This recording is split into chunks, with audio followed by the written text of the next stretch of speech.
लीजिए किसान आंदोलन की तरह ही है वो सिनेमा, कहीं ना कहीं दुनिया उससे जुड़ेगी।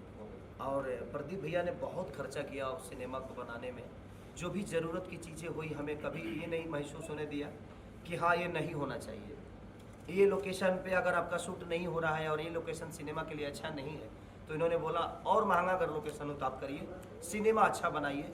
क्योंकि कब तक आ रही है? रिलीजिंग डेट तो अभी शायद नहीं आया है, अप्रैल में रिलीज होगी वो, इस महीने के बाद। किसान आंदोलन को समर्थन कर रही है ये मूवी?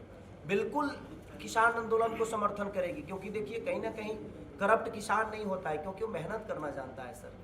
टेबल पे बैठ के हम लोगों के बारे में सोच लेते हैं, कभी किसान के खेत में जाकर सोचिए, तब समझ में आता है कि अगर हम जिंदा हैं तो उसी धान के बदौलत, उसी गेहूं के बदौलत, उसी चावल के बदौलत, उसी दाल के बदौलत, क्योंकि हमारे पास अरबों, चाहे अडानी हो, चाहे अंबानी हो, चाहे दुनिया का कोई भी अरबपति आदमी हो, ये दिमाग में रख लीजिए कि पैसे खाना होना तो शायद आप एक दिन जिंदा नहीं रहेंगे, लेकिन अन्न अगर मिले तो शायद आप आजीवन जिंदा रह सकते हैं। तो मेरे कहने का मतलब जे किसान को उसके हक की चीज़ मिलनी चाहिए, और वही कहानी हम लोगों ने लिट्टी चोखा में पिरोया है। और हमारे डायरेक्टर की सोच है, हमारे राइटर राकेश त्रिपाठी जी की सोच है, हमारे पदम भैया की सोच है, हमारे प्रदीप शर्मा जी की सोच है, काजल रखवानी की सोच है, खेसारी की सोच है। उसमें जितने कैरेक्टर हैं सबकी एक अलग अलग सोच है, सबने अपने विचारधारा को रखा है और हम सबके सुन के काम किए हैं। तो मुझे लगता है कि लिट्टी चोखा है कि भोजपुरी इंडस्ट्री के लिए एक बहुत बड़ी साबित होने वाली है। आप गायक भी हैं, आज होली का मौका है, क्या सुनाएंगे, क्या गुनगुनाएंगे? बस एक ही गाना चल रहा है सर, क्या बताएं, 2 रुपया हो 2 रुपया।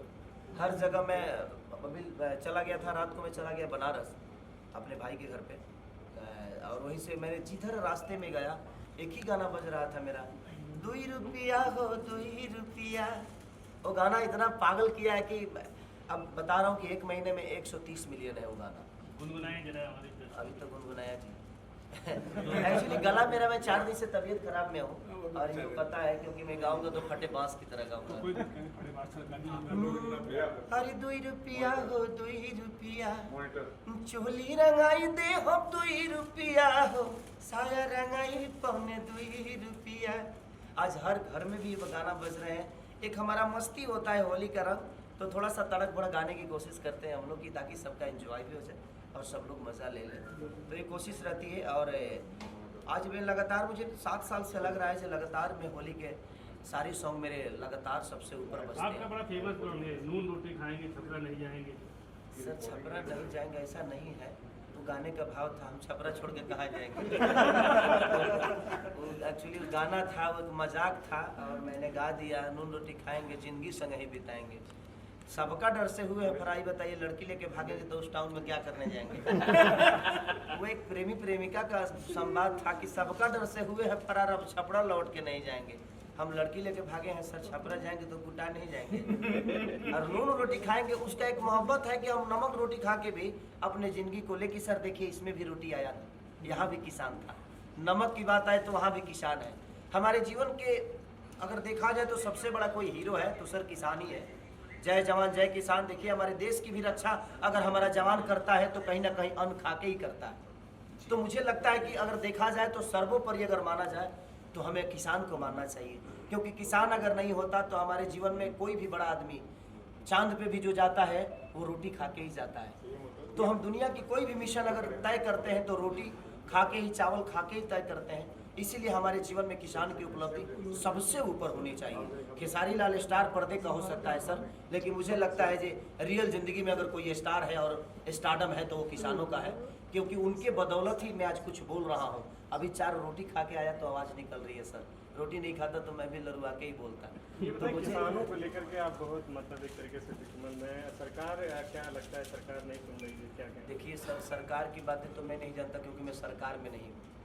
मैं सरकार, जिस तरह सरकार मेरे से है मैं उससे नहीं हूँ। तो मुझे ऐसा लगता है कि सरकार को इस पहलू पे काम करना चाहिए, जब उनके सामने थाली में रोटी आती है ना तो सरकार के हर आदमी खाता है सर, चाहे वो मुख्यमंत्री हो, चाहे प्रधानमंत्री हो, चाहे गृह मंत्री हो, चाहे कोई भी मंत्री हो सर। मैं पढ़ा लिखा कम हूँ इसलिए कम मंत्रियों का नाम जानता हूँ। तो मुझे ऐसा लगता है कि जब सामने थाली में रोटी आती है ना तो एक बार उनको, उन किसानों की तरफ देखना चाहिए सर, क्यों किस दर्द से हमारे थाली में वो 2 रोटी देने का काम किया है। हमें अगर कोई सरकार किसी किसान के लिए करता है तो सर साल में 1 बार करना है उसको, 1 बार बिल पास करना है, चाहे कोई भी तकलीफ हो उसको 1 ही बार करना है। लेकिन किसान हर दिन अपने पसीना बहा के और आपके लिए सालों भर की रोटी की व्यवस्था करता है।